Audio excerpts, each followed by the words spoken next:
The Legend of Jigong, Chapter 23. Picture this. You are standing in the grandest mansion in the capital. Right. And you are looking at the highest official in the land, a prime minister. And beneath all the silk and ceremony, he is just, well, he is absolutely desperate. Yeah, completely out of options. Exactly. His son is deathly ill with this bizarre disease, and standard elite medicine has completely failed him. It has done nothing. Right. So out of sheer agonizing desperation, he sends his men to arrest a destitute, seemingly crazy monk to come and cure him. And this is where the visual contrast is just so striking. Oh, it really is.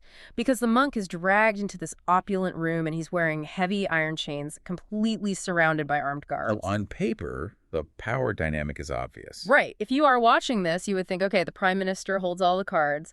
The monk is a prisoner. But that is not what happens at all. No, not even close. Because the moment this chained monk steps into the room, that dynamic completely flips. I mean, without throwing a single punch, without raising an army, this prisoner takes total, absolute control of the prime minister, his household, and his military forces. It is a stunning reversal. And, if you really look at the mechanics of it, it's the kind of scenario that forces you to completely reevaluate what actual power looks like. Okay, let's unpack this. We are conditioned to assume power is the iron chains, right? The armed guards, the imposing title. Yeah, the stuff you can see. The hard power. Exactly. But what we are looking at in this text, we have this incredible excerpt from the classic tale of Jigong, specifically chapter 23, is a masterclass in how those physical structural markers of authority can be systematically dismantled. Right, it shows how true power doesn't always flow from the top down. So we are going to deconstruct exactly how this works. How does a prisoner use psychological dominance, weaponized wit, and sheer audacity to completely subvert the highest authority in the room? And it all starts with a very tense physical scene. It does. We have Dr. Li Huaichun. He's the physician who actually recommended this monk, Jigong, to Prime Minister Qin in the first place. Which puts the doctor in a terrible position. Oh, he must be sweating bullets. So the doctor brings Jigong in, and Jigong is literally standing there in iron chains. Right, and Dr. Li Huaichun is clearly trying to manage a highly volatile situation. He understands the extreme danger of bringing a chaotic element like Jigong into the presence of a man who can order executions with just, a wave of his hand. Just snap his fingers and it's over. Yeah. So the doctor politely greets Jigong, calls him master, and essentially begs him to look past the chains and treat the prime minister's son, Xin Huan. He's pleading with him. He is. The doctor says, whatever happens, please do it for my sake.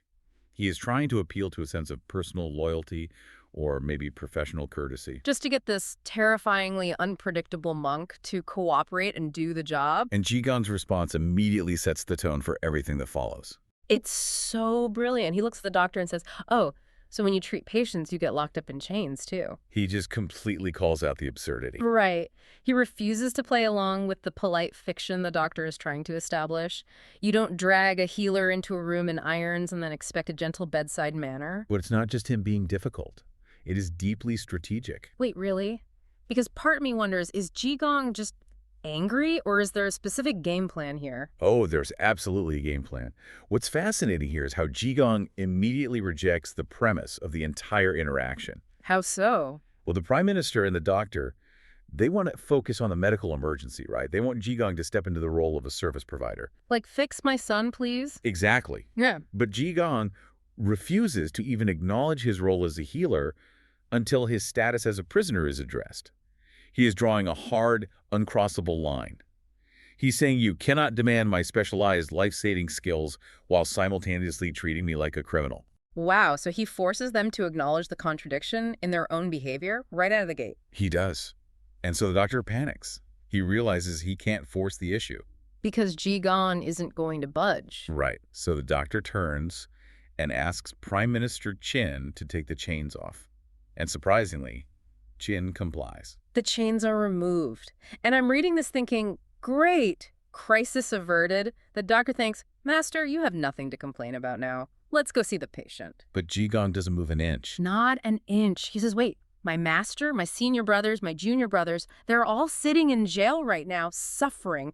How can I possibly have the peace of mind to cure anyone? If you are analyzing negotiation tactics, this is a textbook example of salami slicing. Salami slicing, like taking it one piece at a time. Precisely. You don't ask for your ultimate massive demand right out of the gate because the opposition will flatly refuse. You ask for one thin slice at a time. So the first slice was personal physical freedom. Yes. Remove my chains. That's a relatively small concession for the prime minister to make when his son's life is on the line. Right, it seems reasonable in the moment. But critically, once Qin has conceded that first point, he has established a pattern of yielding. He's already given ground. Exactly. Once that pattern exists, Jigong asks for the next slice. He says, I need the freedom of my fellow monks. It's like he's stress testing the prime minister's desperation. And the prime minister is clearly desperate enough because he immediately orders all the other monks to be released from jail and sent back to their temple. So again, Dr. Li Huaichun breathes a massive sigh of relief. He's thinking, okay, master, now you really have nothing to complain about. We gave you your friends back. Let's go. But Jigong is just getting warmed up.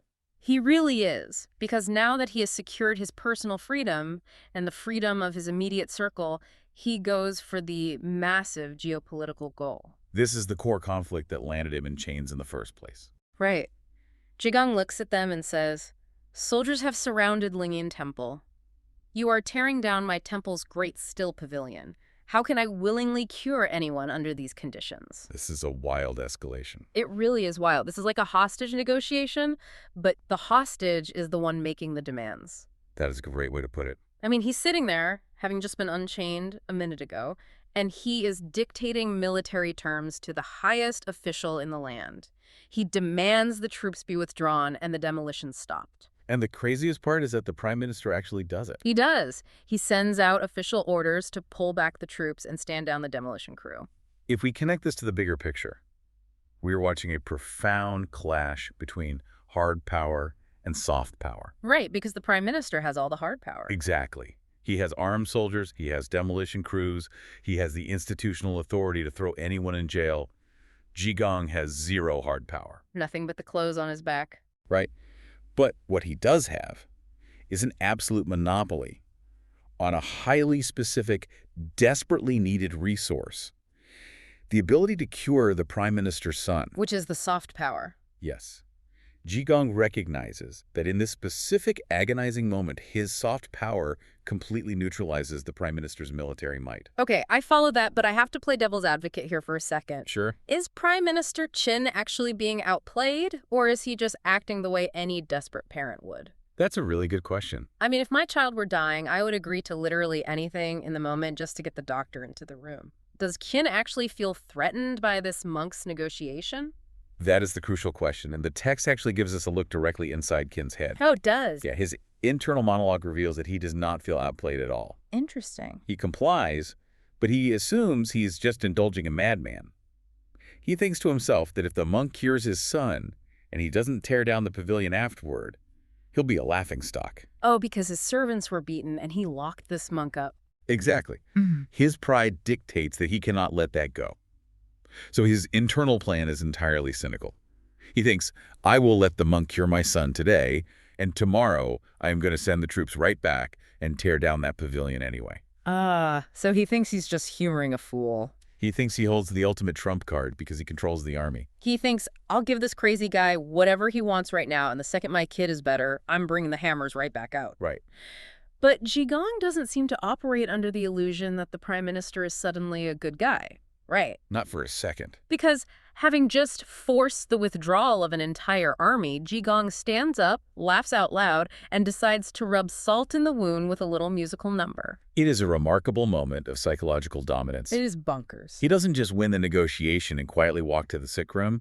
He decides to put on a theatrical show to highlight the absurdity of the man he just forced to yield. He starts singing a folk song, right? A rural mountain song right in the prime minister's face. Yes, and the lyrics of this song are completely savage. They really are. He sings about a quote-unquote first man in a black hat and silk sash, someone who wears purple robes and still thinks his incredibly high rank is too small. It's a direct attack on Qin's vanity. He sings that human greed is like ocean waves, right?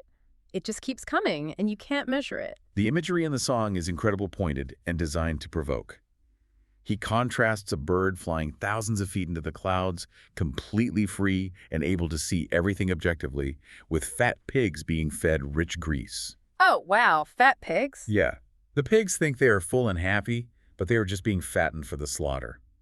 He concludes the song by saying the world is full of people who are too blind to turn back from their errors. So he's looking right at this incredibly wealthy, powerful prime minister in his literal purple robes, and he's basically calling him a greedy, fattened pig who doesn't realize he's walking into a slaughterhouse of his own making. Exactly. And he's doing it in a sing-song voice. How does the prime minister not just execute him on the spot for that? What's fascinating here is the prime minister's reaction. The text notes that Qin secretly nods to himself. Wait, he nods. He does. He realizes the song is a direct insult, but he also realizes it proves the monk is highly intelligent. Oh, because it's so cleverly constructed. Right. This isn't just a rambling fool. This is someone who sees right through the trappings of wealth and office. Jigong is calling out the absurdity of the prime minister's vanity, and the prime minister actually registers the critique intellectually, even if he has no intention of changing his plans. So it shifts Qin's perception. Yes, from dealing with a madman to dealing with an eccentric genius. Which makes the anticipation for the actual medical examination even higher. So, after this deeply insulting musical interlude, they finally make their way to the West Garden, to the study where young Master Qin Huan is resting. And you can feel the tension in the text. Oh, totally. They can hear him coughing violently from outside the room. Jigong walks into the room, takes one look at the kid, and says, "Whoa, that is a huge head. This is terrible." You can imagine the collective gasp in the room. Dr. Li Huaichun must be absolutely terrified. He must be. He's thinking, I went through all this trouble, I staked my professional reputation on this guy, and if he fails to cure the boy, my life is forfeit. Right. And the prime minister is equally shocked by the bluntness. He demands to know if the monk can actually cure the illness. Jigong is so casual about it. He is. He says, "Oh yeah, I can cure it, no problem. This is just a size 3 big head. I can even cure a size 1 big head." The way he names it is so important. He gives the disease this incredibly undignified, almost comical name, Big Head Jar. The naming of the disease is a crucial part of Jigong's strategy. Why is that? Well, think about elite medicine. Diseases are given complex, formal names to elevate the status of the physician and mystify the process. Right, to sound professional. Exactly. By calling it Big Head Jar, Jigong is stripping away any dignity or mystery from the illness. But more importantly, he explicitly connects this physical deformity to moral decay. Ah, I see. He doesn't describe it as an infection or a tragic imbalance of humors. He tells a very specific story. He does. He says, "I know this disease because a guy named Wang Yuanwei had a son who caught it." And then he drops a massive bomb in the middle of the A room. huge bomb. He says anyone who gets this disease is definitely not a good person. They only get it if they are out in the world committing crimes, acting like a thug, and specifically kidnapping and assaulting young women. This is a devastating, highly calculated moment. Because he's talking about the prime minister's son. Yes, the text makes an explicit causal link between predatory, immoral behavior and this specific physical deformation, the big head jar. Wow. Jigong is standing in the prime minister's house, looking at the prime minister's son, and diagnosing him not just with an illness, but with severe, violent moral corruption. I have to stop you there because as a modern reader, I'm trying to wrap my head around this. Yeah, it's a lot. Is big head jar meant to be understood as a real medical condition in the context of the story? Or is Jigong just using this as an excuse to call the prime minister's son a violent predator right to his face? That's the core issue here. Because if it's the latter, he's basically bypassing the entire justice system. It is absolutely the latter. Based on the text, the medical reality of the disease is entirely secondary to its moral implication. So it's a metaphor made literal. Exactly. Jigong is weaponizing the diagnosis as a mechanism for truth-telling. In that society, the prime minister has the power to shield his son from any legal consequences. He's likely ignoring or covering up his horrific behavior because of his elite status. Because no judge or police officer would dare touch the prime minister's kid. Right. So Jigong bypasses the father's political protection entirely by diagnosing the sins of the son as an undeniable medical fact. That is so smart. He forces the father to confront the reality that the son's physical suffering is a direct result of his hidden crimes. That is incredibly bold. He traps the prime minister. He does. If Qin denies his son is a monster, he essentially has to deny the diagnosis and reject the cure. Right, which he can't afford to do. Right, and then right after dropping this massive accusation, Jigong reaches into his pocket to get the medicine, pats himself down and says, "Oh no, I lost the medicine." The timing is just perfect. I mean, the comedic timing of this is unbelievable, but it has to be intentional, right? It's a brilliantly executed delay tactic. He claims the medicine was just a tiny pill the size of a grain of millet, the color of melon skin. Basically invisible. And he says it wasn't even wrapped in protective paper. He suggests it must have fallen out when he was being violently dragged to the mansion in iron chains. Which is a very subtle, sharp way of saying this entire crisis is your fault for arresting me in the first place. Exactly. It throws the blame right back onto the prime minister. And the prime minister goes into an absolute panic. He orders all his wealthy, dignified servants to get down on their hands and knees and search the floor for this invisible, microscopic pill. Which is a very humiliating visual. Oh, entirely. And Jigong just watches them crawl around, intentionally heightening the tension. He turns to the prime minister and says, "You know, this is just a size 3 big head right now, but if it mutates into a full-size big head, there is absolutely no cure in the world." Notice what he's doing here. Yeah. He is artificially manufacturing a crisis timeline. Raising the stakes. Yes, he has established the ultimate stakes, an incurable mutation, and he has established that the only cure is currently missing due to the prime minister's own heavy-handed tactics. Wow. The prime minister, who normally controls the fate of thousands, is now entirely at the mercy of Jigong's arbitrary timeline. So the prime minister's sweating, asking, what do we do? How do we stop it from mutating? And Jigong's response is so mundane. It is. He says, well, I can't treat him on an empty stomach. If I try to cure him while I'm hungry, the disease will just get worse. So he demands to be fed. Right. So the battlefield shifts entirely. We move from the desperate atmosphere of the sick room to the grand dining room. And this transition is vital to understanding Jigong's overarching strategy. How so? Well, the sick room is a place of anxiety and desperation for the prime minister. By moving to the dining hall, Jigong changes the arena to a place of formal ritual, wealth, and strict social hierarchy. Right, a place where the prime minister is used to being the boss. Exactly, a domain he believes he controls completely. So the prime minister orders a massive banquet. He sets up 3 full tables of elaborate food in the main hall, just for this one monk. 3 tables. 3. Dr. Li Huichun and Jigong walk into the hall, and Jigong doesn't even hesitate. He doesn't offer a polite decline. He doesn't wait to be formally seated as a guest. He just goes for it. He walks straight to the absolute head of the main table, the seat of highest honor, and sits down.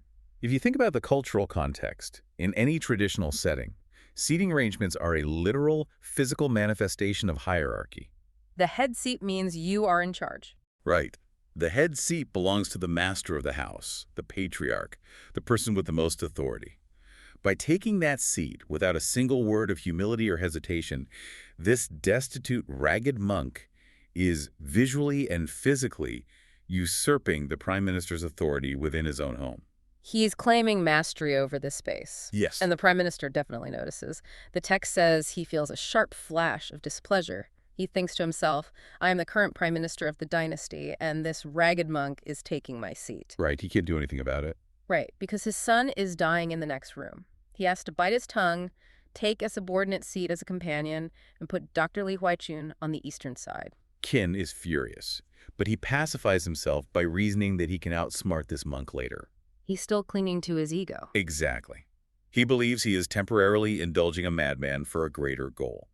He still clings to the belief that his education and status make him superior. But Jigong isn't just eating, is he? No, he's setting a psychological trap. After a few rounds of wine, Jigong sighs heavily and says, drinking this boring wine is no fun. And that is the hook. Okay, let's unpack this, because here's where the story takes a massive pivot. The prime minister asks what would make it fun. And Jigong suggests they play a game to pass the time. Riddles, drinking games, matching couplets, or analyzing characters.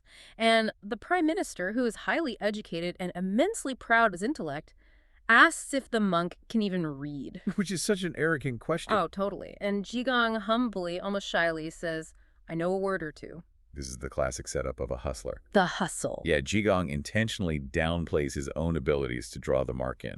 He presents himself as an amateur to lower the prime minister's defenses. And then he sets the stakes, which are astronomically high. Astronomically high. Jigong says, let's make a wager. If you give me a phrase and I can match it perfectly, I win 10,000 taels of silver from you. If I can't match it, I lose 10,000 taels. To put that in perspective for you listening, 10,000 taels of silver is an absurd, life-changing fortune.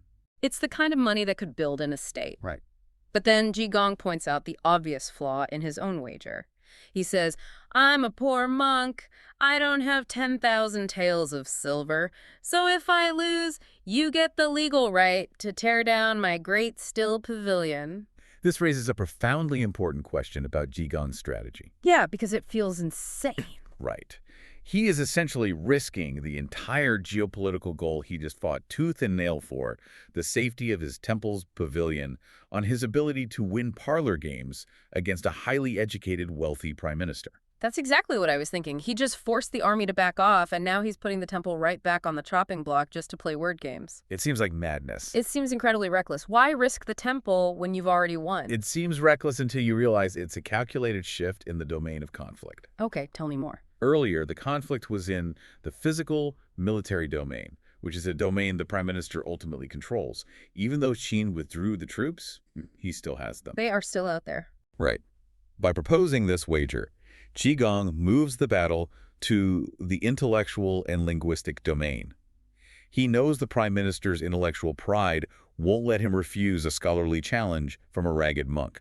Especially when the prize is exactly what the prime minister secretly wanted all along. Exactly. The legal, indisputable right to destroy the pavilion without losing face. The prime minister is thrilled by the offer. The text says he is very happy. He thinks, perfect, I'll test his literacy, crush him in a poetry battle to prove my superiority, and then I can legally demolish his building without looking like a tyrant who broke his word. He thinks it's a guaranteed win. So the linguistic duel begins. And the prime minister decides to start simple, to test the waters and gauge the monk's actual literacy. Right. He offers a basic two-character phrase. He says, quiet study. And Jigong instantly counters with the matching environment. He says, thatched hut. Qin nods, realizing the monk understands the structure. So he pushes a bit further, adding action. He says, open window. Jigong fires back, closed door. Qin says, read books. Jigong says, write characters. It's rapid fire. And then the prime minister thinks he has a clever checkmate. He says, aha, I win. If you put all 6 of my individual words together, they form a complete logical sentence. Quiet study, open window, read books. The prime minister relies on his formal, rigid education. He assumes the monk is just blindly matching individual words without seeing the larger structural picture. He thinks he's trapped him in a grammatical corner. But Jigong immediately demonstrates his mastery of the form. He really does. He says, my 6 words also make a complete sentence. Thatched hut, closed door, right characters. It matches perfectly, structural, grammatically, logically. Flawless. So the prime minister realizes he's not dealing with an amateur. He decides to significantly up the difficulty. He says, okay, let's play a character-splitting game. Now, if you are listening to this and you aren't familiar with written Chinese, we really need to break this down. Yes, please do, because it relies entirely on the visual structure of Chinese characters. Right. To understand the brilliance of this game, you have to visualize how Chinese characters are composed. They aren't just letters. They're often made up of smaller sub-characters called radicals that bring their own meaning. Okay. So the prime minister creates a highly elegant, poetic structure. He says the character for drunk is visually made up of a part that looks like an ancient wine vessel and the character for his servant or soldier. Got it. Then he takes the character for sleep, which is visually made of the character for an eye and the character for hanging down. So he splits these characters apart visually, like taking apart Lego blocks, and uses those pieces to describe a famous historical scene. Right. He says, Li Tai-bai, holding a wine jar, sleeps on the hillside. We do not know if he is drunk. We do not know if he is asleep. It's a beautiful, sophisticated reference to a legendary poet. It's highbrow, elite poetry that requires a deep knowledge of literature to appreciate. And this is exactly where Jigong's tactical genius shines. Oh, this is my favorite part. Because he takes this elegant, highbrow structural framework and aggressively drags it down into the mud. He accepts the structural challenge of splitting characters, right? Yes, but he changes the subject matter to something deeply insulting and violently personal. Jigong takes a slow drink of wine, laughs, and says, "Oh, that's easy to match."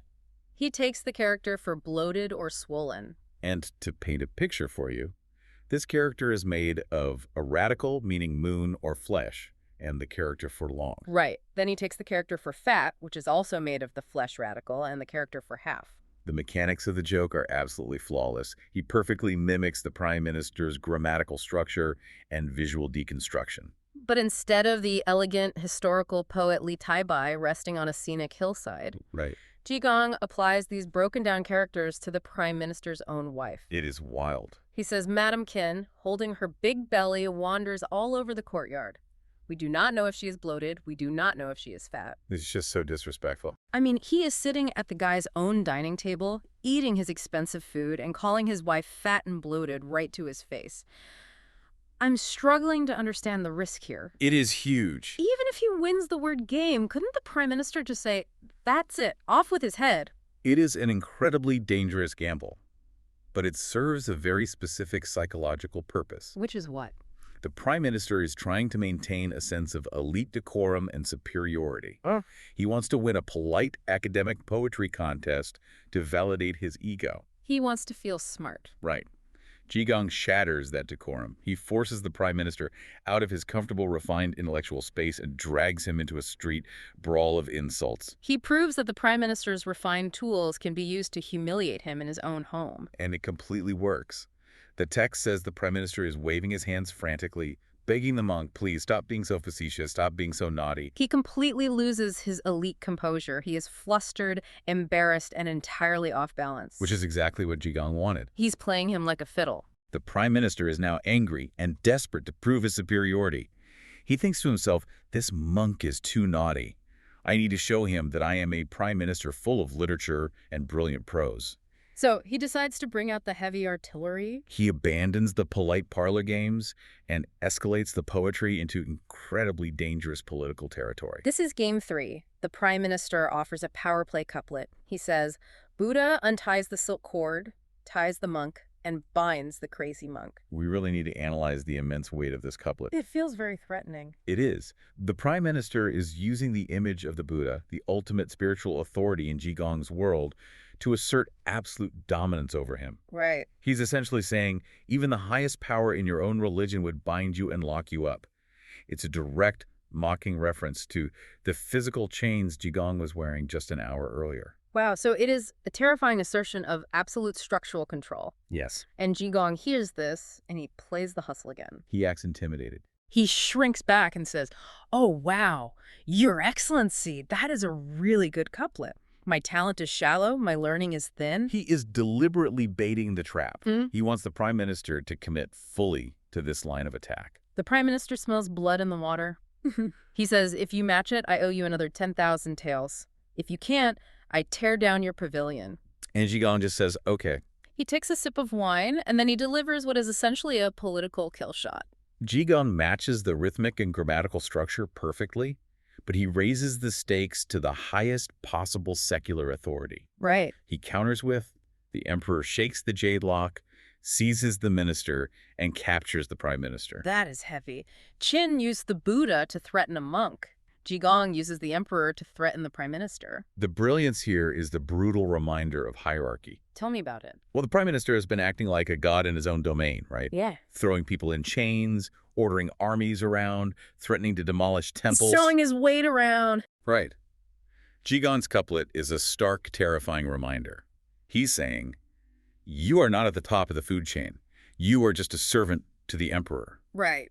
If you abuse your power over me today, who is to say the emperor won't decide to put a jade lock on your neck tomorrow? That is a fascinating way to look at it. Yeah. He's using the Prime Minister's own systemic power against him by reminding him that the system goes higher than him. Exactly. And the Prime Minister realizes he is completely beaten. He thinks to himself, this monk is full of rare talent. I cannot beat him at couplets. It seems like his rigid, formal education is actually a massive disadvantage against Jigong's street-smart, flexible thinking. Exactly. The Prime Minister's education has taught him how to enforce the rules of the game.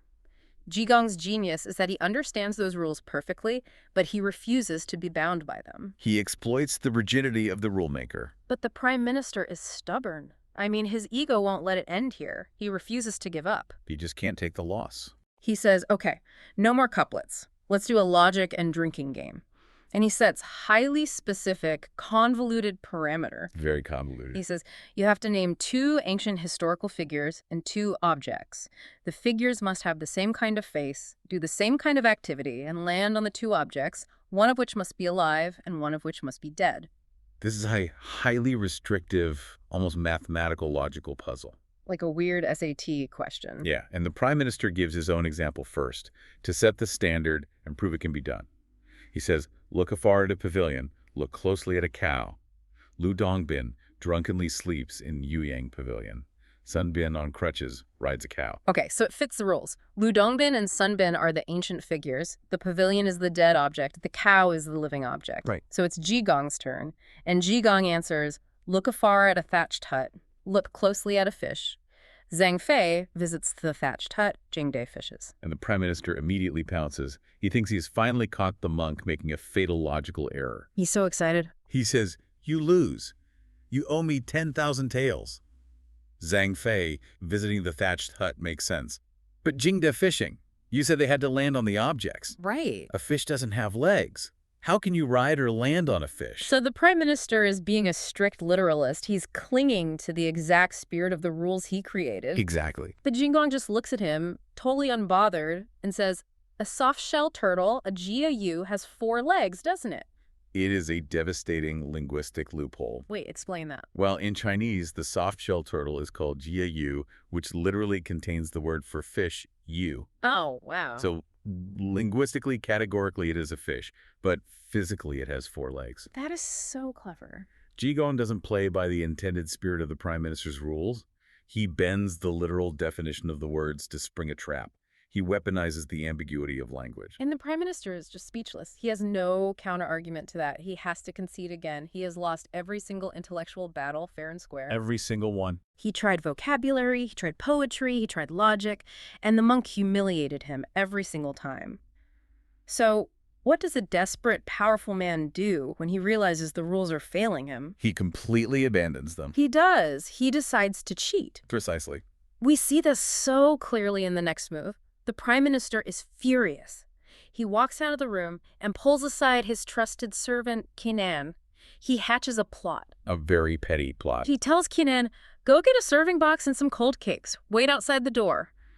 I am going to ask the monk to use his magical foresight to guess if the box is empty or full. The prime minister is setting up an impossible rigged scenario. Yeah, because he tells the servant, if the monk guesses the box is empty, you quickly put the cakes inside and bring it in. And if he guesses the box is full, you leave it empty and bring it in. It is a blatant cheat designed to guarantee the monk is wrong no matter what answer he gives. It's a binary trap. The prime minister goes back inside, feeling very smug. He says, Monk, I hear you can magically calculate the past and the future. He's taunting him. Yeah, he says, I've sent my servant for a box. Tell me, is there something inside it or not? If you guess right, I pay you.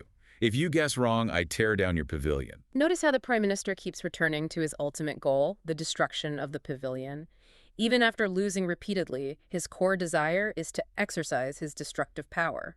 He even asks the monk, are you desperate from losing? He's projecting his own intense desperation onto Jigong. Right. And Jigong takes another sip of wine. He knows exactly what is happening. He knows the game is rigged against him. So he uses the only weapon he has left, timing. Right. He stretches his voice out and says slowly and loudly, Prime Minister Qin's idea is very clever.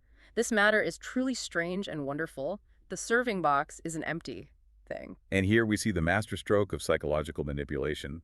By saying the box is an empty thing loudly and slowly, he is giving a direct audio cue to the servant waiting outside the door. Oh, because the servant is just following instructions. Exactly. The servant, Qinan, hears the monk guess empty, so he dutifully follows his master's orders. He puts the cold cakes into the box and walks through the door. And the second the servant steps into the room with the cakes in the box, Jigong finishes his sentence.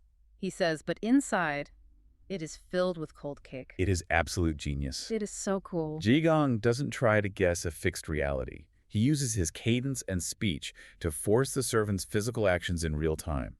He dictates the reality he needs to win. Think of it like a hacker bypassing a firewall, right? That's a perfect analogy. Qinen built an inescapable binary trap. 0 or 1, empty or full. Jigong didn't try to guess the code, he just used the servant's programming against the system to alter the physical outcome in real time. The Prime Minister thought he had constructed an inescapable trap. But Jigong bypassed the Prime Minister entirely and manipulated the mechanics of the cheat to guarantee his own victory. And with that, the absolute psychological collapse of Prime Minister Qin is complete. He is broken. He tried to use his formal education, his poetic skill, his logical puzzles, and finally outright cheating in collusion with his staff. And the destitute monk beat him at every single turn, in his own house in front of his own people. Having thoroughly humiliated the highest official in the land, having won tens of thousands of taels of silver, and having permanently secured the safety of his temple, Jigong casually puts down his chopsticks. Like it's no big deal. He says, okay, I'm full now. Did you guys find my medicine? We are finally returning to the original crisis. Right, the dying kid. The servants admit they have been crawling on the floor with their noses in the dirt for hours, but they couldn't find the invisible melon-colored pill. So Jigong just reaches into his pocket, the exact same pocket he claimed was empty earlier, and magically produces a packet of powder. He hands it over. Dr. Li Huaichun, who has been sweating through this entire hours-long ordeal, opens the packet, and he realizes it's just ordinary white baking flour. The doctor asks what it is, and Jigong gives it this incredibly fake, mystical-sounding, multisyllabic Buddhist name. Oh, right. Boluo powder. It is pure linguistic gibberish designed to sound profound to an elite audience that values complex terminology over actual substance. The Prime Minister asks what else is needed, and Jigong's prescription is the most absurd thing yet. It really is. He demands 1 ounce of cinnabar, which is a bright red mineral pigment used in art, 4 ounces of white flour, a box of boiling water, and a brush. Wait, a brush. Boiling water, flour, and red paint. I'm trying to picture this. Is he going to bake the kid's head? Or paint it? If we look closely at these ingredients, they have absolutely no medicinal value, especially compared to the complex herbal remedies and meridians of traditional Chinese medicine. Right, it's just baking stuff. Flour and boiling water make paste. Cinnabar is pigment. He is literally asking for the ingredients to make red papier-mâché or thick paint. That is wild. This is the ultimate synthesis of Jigong's method. By using nonsense words and household baking supplies, he's making a total mockery of the entire institution of elite medicine, represented by the terrified Dr. Li Huaichun and the elite society that relies on it. He's not brewing a complex herbal tea, he's gathering art supplies. The suspense at this point in the text is at its absolute peak. It really leaves you wanting more. The text literally leaves us hanging right as they walk into the study with a bowl of red paste and a brush to cure the Prime Minister's violent son.